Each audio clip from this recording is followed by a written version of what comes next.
There are a lot of people in this building. Hi, my name is Sarah, and since 2017 ended, I thought I can make a self-reflective video and talk about emotions and shit, as I do always, my favorite hobby. I've been questioning my identity since I've been aware everyone has one, their own emotions and thoughts and the way they think, their logic, the past experiences that formed them. When I was in middle school, I kind of played a dress-up game in that sense. Let me explain. I thought that if I dress like someone else and act like someone else, or just like dress or act in a certain way, I thought that that would be my exact self. However, of course, as I grew up, I realized that it isn't very possible, since everything changes and everyone change and you go through a lot of shit. So I want to talk about the person that I think I am so far, and I'm telling you that it's not permanent. Everything is temporary about the things that I feel right now, I think.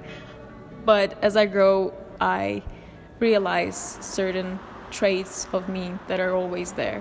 I'm a friendly person. I'm an extrovert, which means that I get so much energy from being with people. But I've lately been realizing that I like being alone sometimes, to spend time with myself, some self-love 2018, am I right? But sometimes I'm very sensitive. What I mean is that I sometimes take on others' actions as something did for me. So I'm working on that. That's a new thing. These properties of mine, I hope, will kind of help me create the work that I want to create, preferably film, definitely film. I'm an aspiring filmmaker, and I want to make work that, in a way, brings people's emotions to the surface. So I want them to feel the overwhelming emotions, because sometimes people either run away from them or feel them so much that they think they're alone in this. But the truth is, we're all alone and gonna die alone, so nothing matters. I've turned 21 in November 2017, and in a way, one of the things that kind of made me feel bad about what it takes to achieve my goals was that I am a person who compares myself to other people a lot.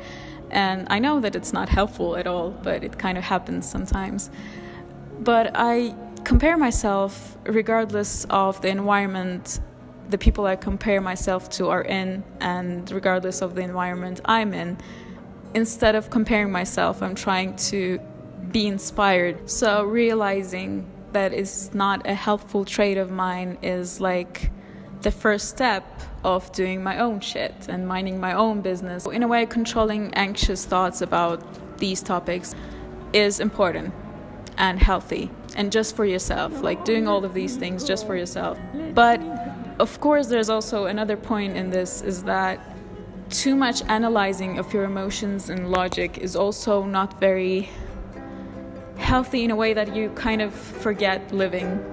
I wasn't very honest with myself about my emotions and thoughts, and wasn't very self-reflective towards others or myself. I'm a very hopeful person. I am frequently breaking down and being very angry about things, but I'm also very frequently hoping for my goals and for the things that I will be in the future. And I think I will be strong enough to achieve them. This year I'm graduating, so I have to be, really. I don't have the luxury to be weak. And I know that sometimes I fail, but it's my failing, so I'm owning it, and I know that I won't fail about that topic in the future. I will fail about something else. It will always be there, but I think it's okay. I will try to accept criticism more. That's a thing that I have to do, because I get very angry, but if they're useful for me, I take it. If they're not, I just leave it, really. So I'm working on supporting myself more.